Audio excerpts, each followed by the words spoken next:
Yeah, indeed. Wesley Douglas is just getting on, and he'll be speaking to us.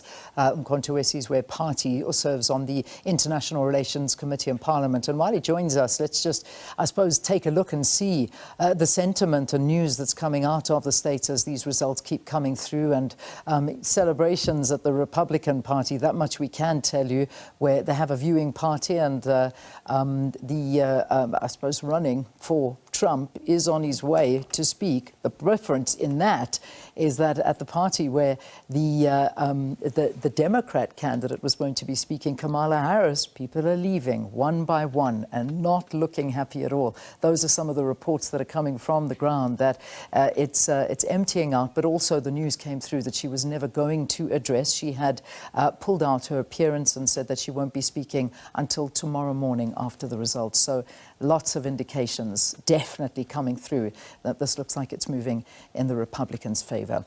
Let's see if our guest has joined us now, and that's from the MK party. Good morning. It's good to have you. Yeah, we've got you. Can you hear me? It's Leanne speaking. Good morning. Good to have you. Hi, Leanne. Thank you so much. Such good a to pleasure. be here, and yes, it's great to be with you and your viewers this morning. Thank you. So, MK party, closely watching the US presidential elections like every other party. Does it matter to you who takes this one? Well, for us, the Republicans and Democrats are two sides of the same coin. Yes, they have slightly different policies, but what we find is that the impact on Africa is pretty much the same.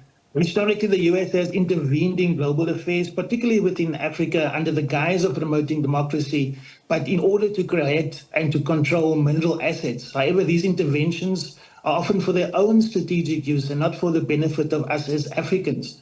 Agreements like AGOA are pro-American and supports their farmers and supports their markets. It doesn't help us that much. And there are better markets in the BRICS environment, like China, like Russia, where we can take our products. Also, America over the past few years has not seen Africa as a development destination, helping us with our infrastructure. Only countries in the BRICS environment, like China, Russia, and others, has supported our self-determination as Africa to take control of our mineral rights, to take control of our infrastructure, and to help our people grow forward. So for us, when we see the difference between Kamala Harris and President Trump, we know that under Trump, at least, there were less wars. And that's something that we can celebrate as human beings across the world, that we want to see less wars. We want to see the genocide in Gaza. We want to see that stopped. We want to see how things in the Ukraine are sorted out peacefully, where we can actually find a place where someone like Donald Trump has played a role in peace before globally, in his role with North Korea and others. So I think, and MK stands for peace globally. So from the two candidates, he's probably going to be better from a peace perspective, but they are still two sides of the same coin. And they will have a continuation of neo-colonial influences in Africa.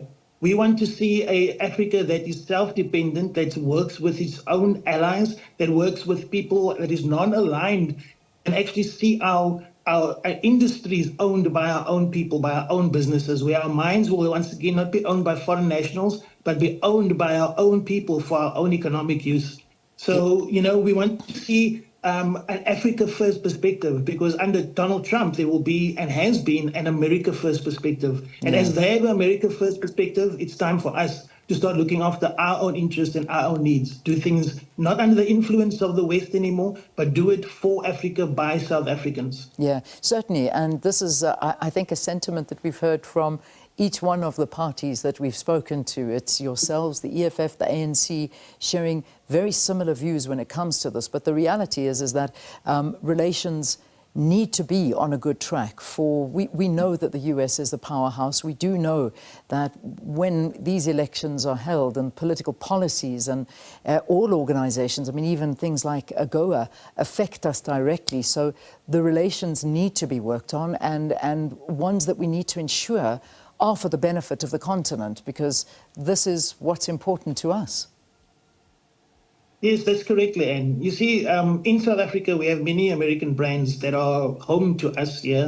They're not known to South Africans. We do a lot of business with America, but our biggest trading partners currently is China, and that's growing in the BRICS environment. So yes, we need to keep that balance between saying, yes, we are aligning ourselves with the global south and with the principles of self-determination as Africans, and we are taking ownership of our land and our resources so that we can free our people from poverty finally. But we don't want to do it in a way that excludes some and only benefits others. We need to look at all races, all tribes, all tongues, and see how we can work out a solution that benefits South Africa, but also then geopolitically puts us in a position, a much stronger position to play a strong economic role within Africa and in the world. So I think that we need to be more retrospective as South Africans, and more forward-looking as South Africans, and say, yes, what is our geopolitical stance?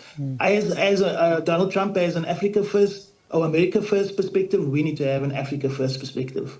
Pleasure speaking to you. Thank you for weighing in on the conversation. I'm sure you'll stay glued to your screens and the results as much as all of us are, and we'll continue to bring it to you. Wesley Douglas, thank you, from uMkhonto weSizwe, and he's serving on the International Relations Committee in Parliament. Thanks for your time, Wesley. Thank you very much.